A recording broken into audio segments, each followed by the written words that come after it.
Hi hello నమస్తే, నేను మీ anchor Shiva. Welcome to I dream media. ఈరోజు మన ముందున్న గెస్ట్ దివ్యశ్రీ. రీసెంట్గా ఈటీవీ విన్లో వైఫ్ ఆఫ్తో మనందరినీ ఎంటర్టైన్ చేస్తూ మంచి ఇన్స్టాలో ట్రెండింగ్లో ఒక రీల్ ట్రెండింగ్ అవుతూ మనందరికీ చూస్తుంది. అది బాగా ట్రెండింగ్ అవుతుంది. అండ్ వైఫ్ ఆఫ్ గురించి, తన జర్నీ గురించి, తన ఇండస్ట్రీ జర్నీ గురించి అవన్నీ మాట్లాడుకోవడానికి ఈరోజు మన ముందు దివ్యశ్రీ ఉంది. తనతో మాట్లాడి మనకి తెలియని విషయాలు తెలుసుకునే ప్రయత్నం అయితే చేద్దాం. హాయ్ దివ్యశ్రీ, ఎలా ఉన్నావు? హాయ్ శివ, బాగున్నా. నువ్వు? నేను చాలా బాగున్నాను. ఇలా ఫార్మల్గా కాకుండా అదే నార్మల్గా మాట్లాడుకుందాం. ఎలా ఉంది జర్నీ? ఇండస్ట్రీలో ఎలా నడుస్తుంది? బాగుంది. మధ్యలో కొంచెం ఒక 2 years బ్రేక్ తీసుకున్నా దీనికోసమే, కానీ ఇప్పుడు మళ్ళీ ఆ జోష్ వచ్చింది. ఎందుకు 2 years బ్రేక్? యూట్యూబ్ అవన్నీ ఆపేసి ఇది ఓటీటీ రిలీజ్కి తీసుకొని వెళ్దామని చెప్పి అన్నీ ఆపేసి వెయిట్ చేసా. మూవీస్ వస్తే చేసా మధ్యలో, కానీ ఇంకా యూట్యూబ్కి చాలా దూరం అయ్యా యాక్చువల్లీ. అవును, అప్పట్లో యూట్యూబ్లో బాగా నువ్వు కనిపించేదానివి.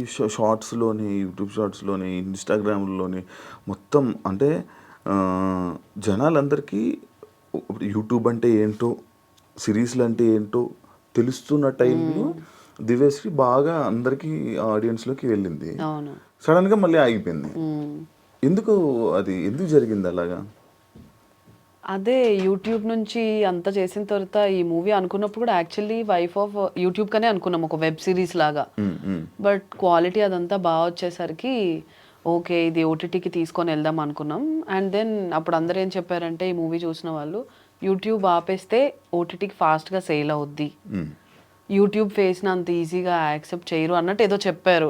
సరే ఎందుకు రిస్క్ అని చెప్పేసి అక్కడికి అది ఆపేసి దీనికోసం వెయిట్ చేసి మధ్యలో ఏం చేయాలో తెలియక ఇన్స్టా ప్రమోషన్స్, బ్రాండ్స్ ప్రమోషన్ అవన్నీ చూసుకున్నాను. ఎంత సంపాదించేదండి? అలా ఏం లేదు. చెప్పు.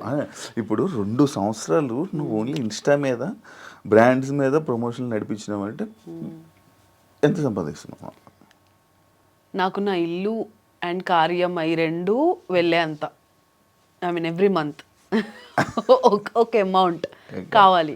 అది వచ్చినంత వరకు ఏదొచ్చినా చేస్తా. 15,000 వచ్చినా చేస్తా, 30 చేస్తా, 60 చేస్తా, ఏదొచ్చినా చేస్తా. కదా రీసెంట్ ఇల్లు కొనుక్కున్నావు, ఇన్స్టా ప్రమోషన్స్ అంత లేదు, మళ్ళీ కష్టపడి కొనుక్కున్నాను. అదే ఎలా అప్పుడు జోష్ యాప్ ఉండేది కదా, దాని త్రూ అమౌంట్ వచ్చింది.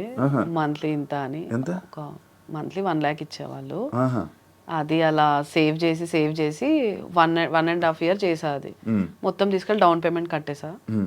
దాని తర్వాత ఇప్పుడు ఈఎంఐలు కష్టపడుతున్నా. బాగా కష్టమేముంది, మంచిగా ఇన్స్టా నీ ప్రొఫైల్ ఎన్ని బ్రాండ్సే, అంతా అన్ని బ్రాండ్సే. ఇగో సగం పేమెంట్లు రావు, 60 days ఉంటాయి ఒక్కొక్క దానికి. సో ఈ మంత్ నేను ఒక 5 చేసేసినా కానీ 3 months వెయిట్ చేయాలి అమౌంట్ కోసం. కానీ చేస్తున్నావు కదా. కాదు, ఇప్పుడు నార్మల్గా ఒక యాక్ట్రెస్, ఒక యాక్టింగ్ ఫీల్డ్లో ఉన్న యాక్టర్, సిరీస్లు చేస్తుంటూ ఇలా మంచి మూవీ టైప్ ఆఫ్, ఇందులో ఒక మూవీ అనుకోవచ్చు, ఇలా చేస్తున్న అమ్మాయి వేరే మూవీ ప్రమోషన్ చేస్తే ఎలా ఉంటుంది? ఆడియన్స్కి ఎలా ఉంటుంది?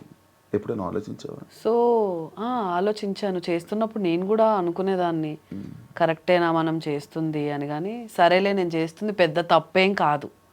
ఓకే, నాకు ఒక డబ్బులు కావాలి, దానికోసం నేను తప్పు అయితే చేయట్లేదు. ఏదో ఒకటి మనల్ని ఇలా కూడా జనాలు రికగ్నైజ్ చేసినప్పుడు why don't I use it? So అన్ని దారులు కావాలి నాకు, నేను సర్వైవ్ అవ్వడానికి అవుతున్నా. ఓకే, కానీ నీకు అంటే అలా ఏం అనిపించలేదు, జస్ట్ సర్వైవ్ కోసం వెళ్ళి చేసావు అంటే? కొంతమంది చేయరు కదా, అలా అడుగుతున్నా. ఆలోచించా నేను కూడా చాలాసార్లు. అనుకున్నాం నేను, నా ఫ్రెండ్స్, ఇప్పుడు ఎవరెవరి మీద చేస్తున్నాం, మరే ఇంకొద్దులే, ఇంకా ఓన్లీ బ్రాండ్ చేసుకుందామా అన్నట్టు చాలాసార్లు ఆలోచించాం. But end of the day కావాలి. మంచి బ్రాండ్స్ వస్తే ఆ మంత్ నేను చేయను. కొన్ని మంచి బ్రాండ్స్ రాకపోతే ఇంకా తప్పదు, చేస్తా. కదా యూట్యూబ్కి వెళ్ళవా? వెళ్తా సీరియస్లీ. ఇప్పుడు అదే ఈ హవా కొంచెం అయిపోయిన తర్వాత మంచి ప్రొడక్షన్తో మంచి వెబ్ సిరీస్ తీస్తా. ఇంకా అప్పట్లాగా స్కెచ్ వీడియోస్ ట్రెండ్ అయిపోయింది. సో మంచి సిరీస్లు చేస్తూ ఉంటాం. ఓకే, ఇప్పుడు రీసెంట్గా ట్రెండ్ అవుతుంది వైఫ్ ఆఫ్లో, బోల్డ్ రోల్ వైరల్ అవుతుంది. నీకు నేను నార్మల్గా ఇది దాని గురించి మళ్ళీ మాట్లాడదాం. బోల్డ్ రోల్ ఎందుకు యాక్సెప్ట్ చేస్తున్నావు అంటే నీ జర్నీలో బోల్డ్ ఇది ఎందుకు యాక్సెప్ట్ చేసి దాన్ని చేయాలనుకుంటున్నావు? అది ఎవరు ఏమనుకుంటారా అది ఏమి దాని గురించి ఆలోచించవా? అస్సలు. సో ఫస్ట్ 10 మినిట్స్ కథలోకి ఎంటర్ అవుతున్నప్పుడు బోల్డ్ లానే ఉంటుంది. ఓకే ఇది ఇంకా ఓకే బోల్డ్లోకి వెళ్ళిపోతుంది అనగా ఆగిపోద్ది. సో బేసిక్గా ఇది బోల్డ్ కాదు.